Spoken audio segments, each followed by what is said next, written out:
What's up guys, and welcome to FilmCrop. Sit back, relax, and make sure to subscribe to see more of our recaps. Our movie today opens with the US Army tracking possible terrorists in the Middle East. A man who they suspect to be a leader of a terrorist group arrives at a funeral and they plan to kill him there. But they could only get a 51% of probability on the man's identity and they're not sure if they should kill him or not. The Department of Defense new computer AI system recommends that the mission should be aborted. Defense Secretary Callister agrees with the abort and recommends that to the president. But the president orders the mission to be carried out anyway. The army then kills the man and all the people in the funeral with a drone strike. We later find out that the man that they killed was not a terrorist at all, and because of this, the US faces a lot of attacks on their embassies abroad, and these attacks cause a lot of casualties of US citizens. In the next scene, we see Jerry Shaw, and he is a Stanford University dropout who traveled the world for work, but he's still in a little bit of a financial trouble. We see how smart he is when he starts bluffing on a poker game and ends up winning and uses the money to pay for his rent. He gets a call from his mom and finds out that he has a twin brother, Ethan, who died from a car accident. Ethan was an Air Force lieutenant with expertise in parallel algorithms and quantum electronics. Jerry attends the funeral, and after he talks with his father, who is still disappointed by Jerry for dropping out of school, they argue a little, then he offers Jerry some money, which Jerry refuses. After the funeral, Jerry goes to withdraw some money from an ATM and is surprised to see that he suddenly has $750,000 in his account. And as he plugged in his ATM card, money just starts flowing out of the ATM. He gets pretty surprised, tries to take most of it, and just takes off. Then we see Rachel, a single mom, and she drops off her son Sam at the train station for a class trip to Washington. Her son is in the school band and he will be playing at the Kennedy Center. When Jerry returns home, he finds his apartment filled with a large number of boxes filled with guns, explosives, and documents. He then gets a phone call from an unknown woman who tells him that the FBI is coming and will catch him in 30 seconds and tells him to leave to Mathis train station. Jerry's confused and doesn't believe her, but after 30 seconds, the FBI break into his apartment and they arrest him. In the interrogation room, he meets FBI agent Tom, and Tom informs him that he's been suspected of being a terrorist. Jerry tries to explain about the phone call he got and the money, but Tom just doesn't believe him. Tom leaves the room and meets up with Air Force Special Agent Zoe, and she wants to interrogate Jerry as she believes Ethan's death is not an accident, but Tom refuses, not wanting anybody to mess with his case. While they were talking, a fax comes in from the Attorney General ordering the FBI to authorize one phone call to Jerry, and an agent takes Jerry to a room with a phone. Jerry picks up the phone and the unknown woman's voice comes on again, and she tells Jerry to get down flat on the floor. Within seconds, a crane smashes the building window. Jerry then sees a message on the screen telling him to jump. He hesitates at first, but when he hears the FBI coming after him, he jumps and falls onto a train track. And the screen tells him to board the train, and he does. Rachel is having a drink with her friends when she gets a call from her ex-husband. But when she picks up, the woman tells her to watch the screen in the McDonald's across the street. Rachel sees her son on the train. The woman then threatens to derail and kill her son if Rachel doesn't comply. She then orders her to get into the black Porsche Cayenne and drives to the train station. Rachel tries to call 911, but the woman's voice comes on again and reminds her that her son will die if she disobeys. Jerry is also on the train, and a phone next to him rings and he sees a message on the screen telling him to pick it up. As he picks up the phone, it's the woman again, and she tells him to stay on the train for 3 more stations. But he decides to try and escape by jumping over to another train. But the train comes to a sudden stop, and Jerry is called by the woman and told to follow her instructions. And once he reaches the destination, she tells him to get inside the car that's waiting for him. And then she calls everyone on the train and tells them Jerry's a terrorist, which forces Jerry to get out of the train and run to the car. Jerry gets into Rachel's car and she starts freaking out and starts hitting him, and they start to argue. But when he mentions the woman, she figures he is also in her situation and calms down. The woman's voice then comes on the GPS in the car and tells Rachel to drive to the location on the map. At the same moment, the police and FBI are on the scene and start shooting at them. Rachel drives the car and the police follow her. The woman tells Rachel exactly how fast she should drive, when to brake and when to turn. She also can control traffic lights and even the car car brakes to help them, and following her command, they manage to escape the police, dump the car in the sea, and move on foot. Next, we see a military briefing where an officer explains the military's latest weapon as something that's explosive with 80 times the power of C4. The officer explains the new explosive is in the new form of a crystal and is triggered by broadcasting a particular sonic frequency. And while this is all happening, we see that even the military briefing is getting monitored. Meanwhile, Jerry and Rachel are told by the woman to travel from Chicago to Washington, D.C. And as they were walking, a white van approaches them and a man named Raneem jumps out.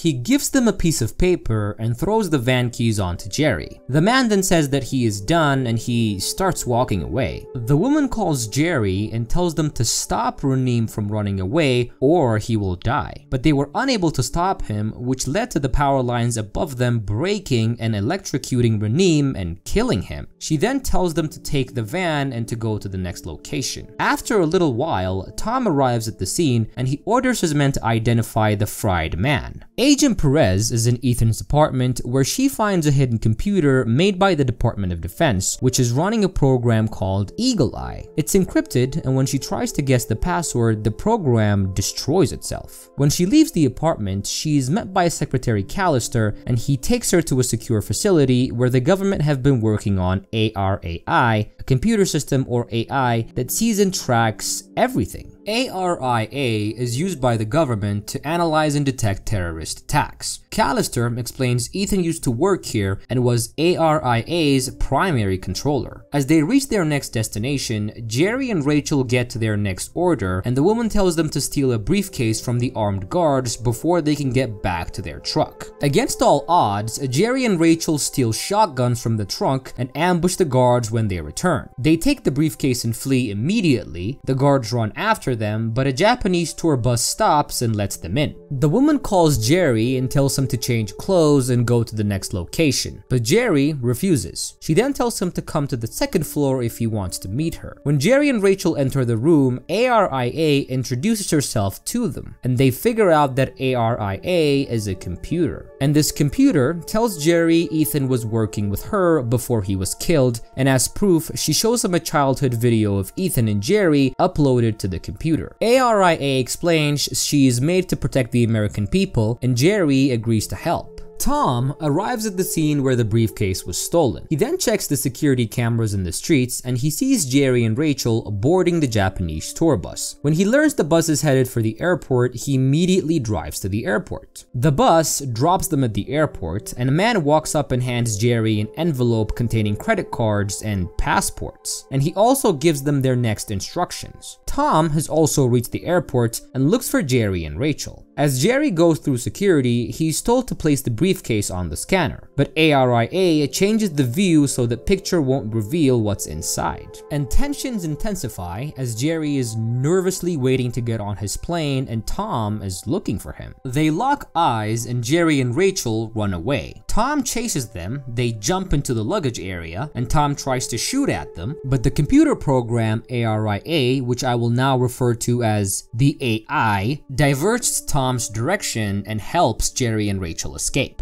The AI directs Jerry and Rachel to board an Air Force transport plane. When they enter the plane, the electronic lock on the briefcase is released, revealing two pistol-shaped injection syringes. The AI tells them to inject themselves with the serum that will reduce their body's need for oxygen, and they will get into a storage container and fall asleep afterwards.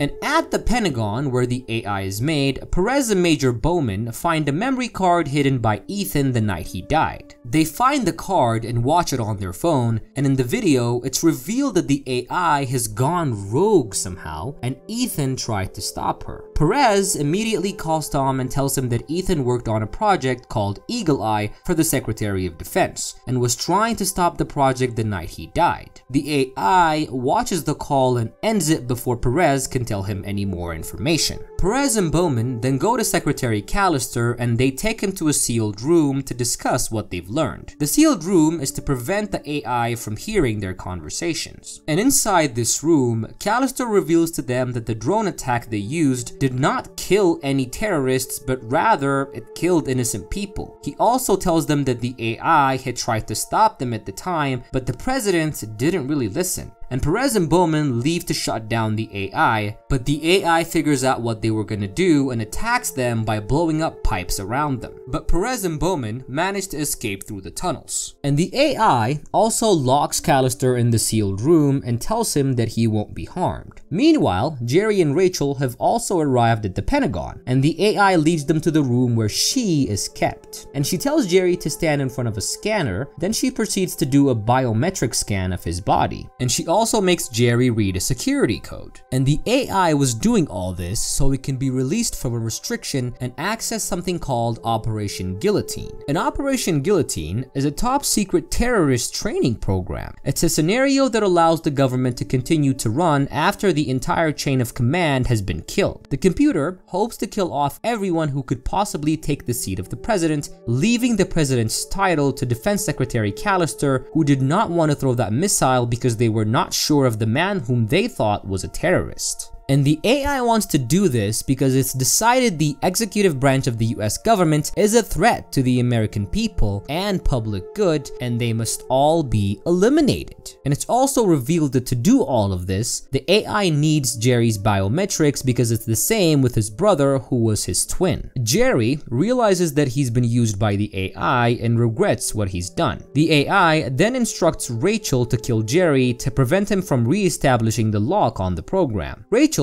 points a gun at Jerry, and Jerry understands because she just wants to save her son. And he tells her to shoot him, but she can't bring herself to pull the trigger. The AI then tells Rachel that she has one more job remaining and that Jerry will be eliminated by other means. Rachel is then escorted away by a man just before Tom arrives to the control room, where he finds Jerry alone and he arrests him. While driving back, Jerry tells Tom that the president will be killed if they don't stop it, and the president is apparently giving the State of Union speech in 20 minutes. And remembering what Perez told him, Tom believes Jerry and they drive to go to the US Capitol. But the AI has apparently been following them with a military drone. She shoots at them heavily, injuring Tom. They manage to get inside the tunnels, where Tom gives Jerry his badge and he tells him to save the president. Tom then drives back to the drone, crashing into it, blowing the drone and sacrificing himself in the process. Meanwhile, Rachel has also arrived at the Capitol, and a senator was waiting for her and gives her a visitor's card so she can attend the State of Union address, and the senator also gives her a necklace containing the bomb that we saw earlier in the movie. Perez and Bowman have made their way back to the AI and are attempting to destroy the computer by draining the liquid nitrogen that surrounds the equipment to keep it cool. The AI system starts to fail and she starts uploading her memory onto another satellite, but Perez and Bowman manage to short circuit and fry her systems. Rachel is sitting in the House chamber when the president and his cabinet arrive, but in the back room, Sam's class, whose performance has been moved from the Kennedy Center to the Capitol, play the national anthem prior to the president's speech. Apparently, the trigger that will set off the explosive necklace is set to activate when Sam plays a specific sound on his trumpet. Jerry passes initial security by showing the FBI badge, but he gets stopped on the next checkpoint. Jerry then beats up the guard and puts on the guard's uniform, and then manages to gain entry to the chamber just as Rachel sees her son play the US national anthem on the chamber's floor. She then wants to get him, but she's stopped by security. While this is happening, Jerry runs into the room, stands on a desk, and shoots his gun in the air. This creates chaos, stopping the performance before Sam could reach his note and kill everybody. And thinking that Jerry's trying to kill someone, a Secret Service agent shoots Jerry at the back, taking him down. After some time, the House and Senate Intelligence Committees hold a hearing on the AI. Callister reveals to the committee that the AI has been decommissioned, and he also advises them that these kinds of projects should not be done for the future as well. Jerry survives the gunshot, and he receives a medal for his heroism. And Agent Tom and Perez also receive medals for their work, while Ethan is also honored for what he did, or tried to do. In the last scene, we see Jerry come to Sam's birthday. Sam is happy to see him, as well as Rachel. She gives him a kiss on the cheek and she tells him that she's glad that he's there. And Jerry responds, "Me too," and the movie comes to an end.